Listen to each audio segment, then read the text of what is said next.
Hello guys, welcome back to the channel. I'm Gigi, and as you can see, we're doing another jellyish set. In the end, it's not really as jelly as it appears right now, even right there, because we're going to add this real pretty flakies. These real pretty, they shift from purple to pink to green. They are just so gorgeous. I love my flakies, and I just thought they matched that color so well. So we put those on, added a little bit of base coat. Let's do that one more time. Those flakies are messy, so I don't know any tricks to keep them from flying everywhere. If you know a trick for that, I appreciate you teaching it to me. Then we base coat. There is a couple of base coats in this set because I love base coat and it makes everything better. So as you can see, we've got a darker purple here, and we are coming in and going out of frame. We're coming in and just making some geometric shapes or patterns. Yeah, shapes and patterns. There you go, shapes and patterns. We're going to start with just a little chevron action on the middle nail. This is the only nail that is unique in the set. Everything else has a companion. So I'm going to show you 3 nails today, because the other 2 nails are exactly the same as their companions. So I didn't feel any need to draw this out, right? So we're making a nice chevron there, and that's with a second coat. Now I'm just going to make a simple line that follows that chevron pattern, or triangle pattern, if you will, but because it's rounded at the top, I just, you know, like when you do that sort of pointy French, that's a chevron French. So chevron pattern, I guess. I don't know, guys. Come on now.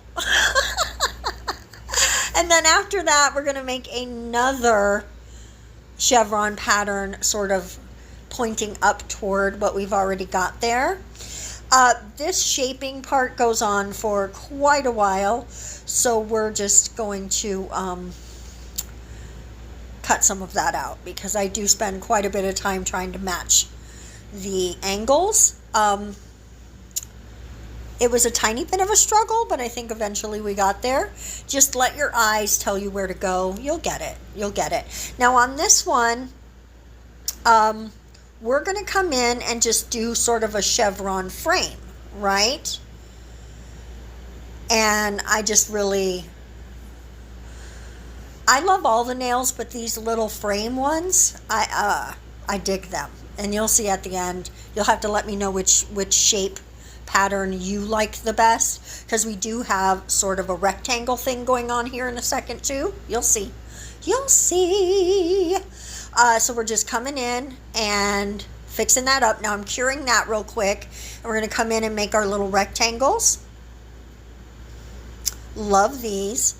There is a part that I think I forgot to keep in the video, where I make sort of a frame around the whole nail on these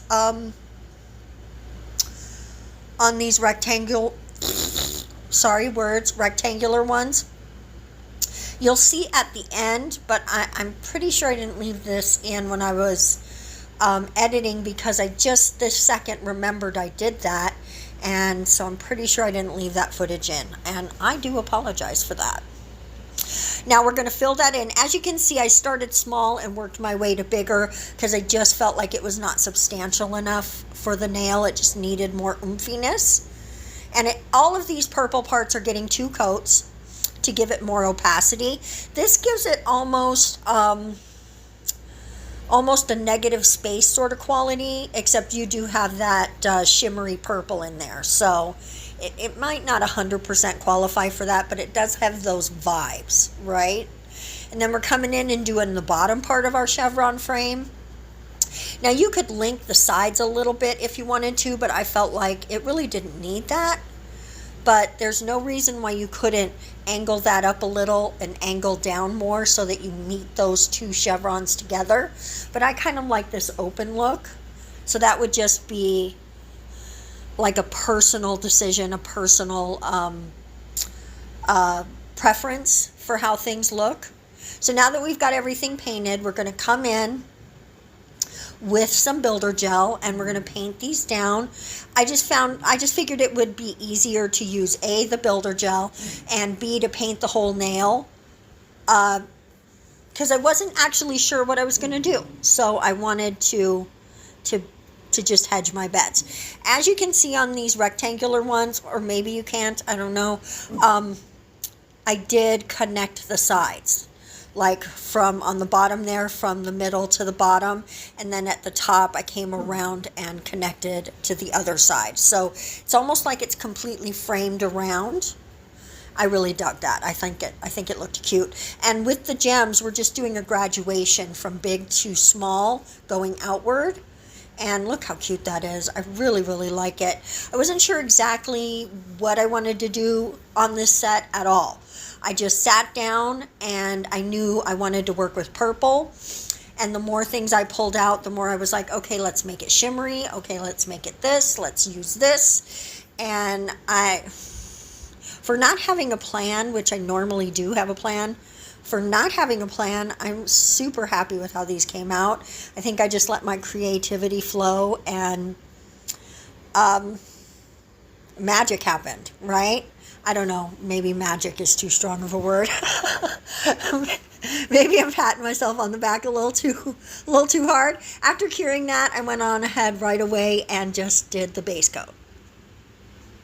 There you go, so pretty. And you want to get right up to the gems without covering them up, of course. If you do cover them up, a little brush with some alcohol will just clean that right off. Or you can just, wipe the whole thing down and try again. Whatever works for you. Now on these frame ones, we're going to put one really pretty diamond shape gem in there. It really mirrors the actual art that we put on the nail, the shape we made. So I've just felt like that was the best choice. And then one solitary gem at the top and one at the bottom. This, just for a quickie, just showing you that that's the ring finger one. We've got the thumb and the ring finger are the same. I just like the footage better than the one with the thumb, so I just showed you that one. And then on the middle finger, we're just going to put the gems, graduating again from sizes, in that little area that we had left open from making the stripe, the lines. That little empty area, we're going to fill it with the gems. And I just think that looks amazing. Now you could absolutely do gems on the bottom chevron as well. Or even carry those gems around and completely frame the top. But I just felt like it was perfect the way it is, and I didn't want to add more. There's a lot going on with this set already, and I think I struck a good balance with the gems that I added. Plus, I just bought these purple gems like a month ago, and I've been dying to use more of them. So, this set was my opportunity. And here we go. Finish set, guys. Let me know what you think of these in the comment section below. Thank you so much for watching. We're going to see you later this week for more awesome stuff and for some shorts as well. So until then, I love you guys to pieces, and I hope you have a fabulous day. Bye.